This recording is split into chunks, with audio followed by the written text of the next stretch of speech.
سر سید احمد خان صاحب فرماتے ہیں 1857 کے غدر میں جو لوگ شریک ہوئے ان کے متعلق فرمایا کہ وہ ان لوگوں نے حرام زدگی کی اور کوئی بھی ان کا اسلام سے تعلق نہیں. اعلی حضرت سید احمد رضا خان صاحب بریلوی، امام اہل سنت بریلوی فرقہ، فرماتے ہیں ہندوستان دارالاسلام ہے، اسے دارالحرب کہنا ہرگز صحیح نہیں.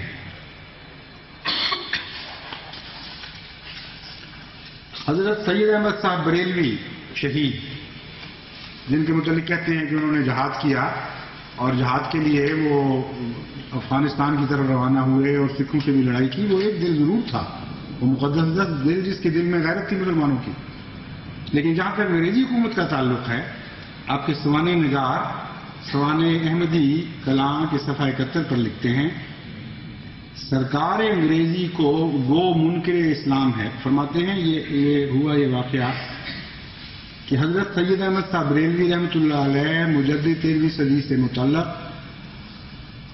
مولانا محمد جعفر صاحب تھانیسری نے یہ بات لکھی ہے کہ ایک سائل نے یہ سوال کیا کہ آپ انگریزوں سے جو دین اسلام کے منکر اور اس ملک کے حاکم ہیں، جہاد کر کے ملک ہندوستان کیوں نہیں لے لیتے؟ آپ نے فرمایا سرکار انگریزی گو منکر اسلام ہے مگر مسلمانوں پر ظلم اور تعدی نہیں کرتی اور نہ ان کو فرض مذہبی اور عبادت لازمی سے روکتی ہے. ہم ان کے ملک میں علانیہ آواز کہتے ہیں اور ترویج مذہب کرتے ہیں، وہ کبھی مانع اور مزاحم نہیں ہوتی. ہمارا اصل کام اشاعت توحید الہی اور احیاء سنن سید المرسلین ہے، سو وہ بلا روک ٹوک اس ملک میں ہم کرتے ہیں.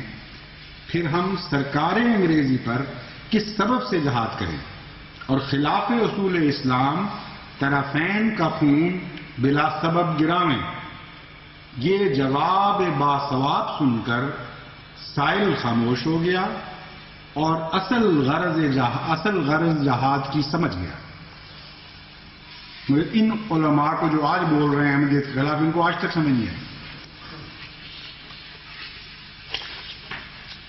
مولانا شبلی نعمانی فرماتے ہیں رسول اللہ صلی اللہ علیہ وسلم کے عہد ذری سے لے کر آج تک مسلمانوں کا ہمیشہ یہ شعار رہا کہ وہ جس حکومت کے زیر سایہ رہے اس کے وفادار اور اطاعت گزار رہتے.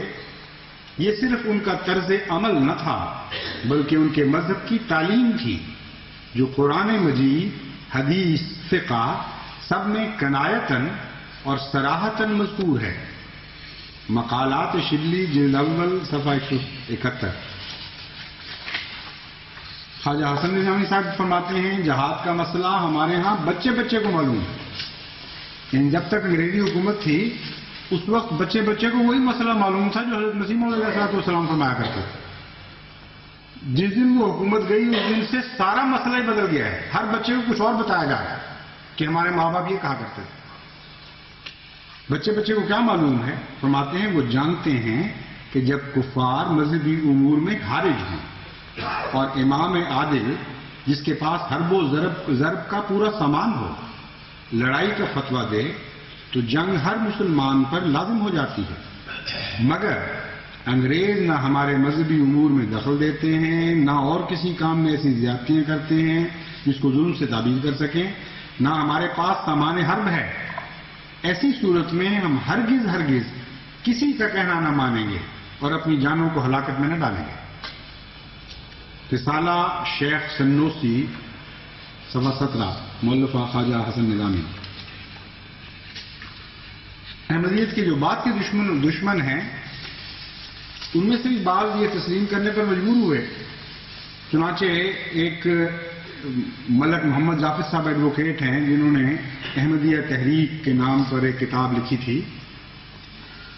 وہ فرماتے ہیں مرزا صاحب کے زمانے میں ان کے مشہور مقتدر مخالفین مثلا مولوی محمد حسین بٹالوی، پیر مہر علی شاہ گولڈوی، مولوی ثناء اللہ صاحب اور سر سید احمد خان سب انگریزوں کے ایسے ہی وفادار تھے جیسے مرزا صاحب. یہی وجہ ہے کہ اس زمانے میں جو لٹریچر مرزا صاحب کے رد میں لکھا گیا اس میں اس امر کا کوئی ذکر نہیں ملتا کہ مرزا صاحب نے اپنی تعلیمات میں غلامی پر رضامند رہنے کی تلقین کی ہے. یہ تسلیم کر لیا ہے کہ دو دور آئے ہیں مسلمان علماء پر. ایک وہ جو انگریزی حکومت کا دور تھا حضرت مسیح موعود علیہ السلام کے زمانے میں، اس وقت کچھ اور مسئلے پیش کیا کرتے تھے. سارے علماء وہی مسئلے پیش کرتے تھے جو مسیح موعود علیہ السلام جہاد کے متعلق فرما رہے تھے. اور آج ان کے مسائل بالکل بدل چکے ہیں اور ہی رخ ہو گیا، مشرق سے مغرب کی طرف رخ کر بیٹھے.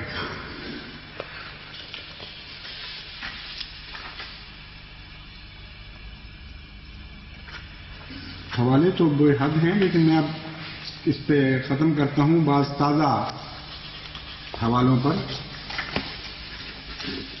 شورش کشمیری صاحب جو احمدیوں کے اول معاندین میں سے تھے، کتاب سید عطاءاللہ شاہ بخاری میں یہ بات تسلیم کرنے پر مجبور ہو گئے کہ جمال الدین ابن عبداللہ شیخ عمر حنفی مفتی مکہ معظمہ، احمد بن ذہنی شافعی مفتی مکہ معظمہ، اور حسین بن ابراہیم مالکی مفتی مکہ سے بھی فتاوی حاصل کیے گئے جن میں ہندوستان کے دارالاسلام ہونے کا اعلان کیا گیا تھا. تو کون سی بات باقی رہ گئی ہے؟ کہاں کے مولوی بولیں گے؟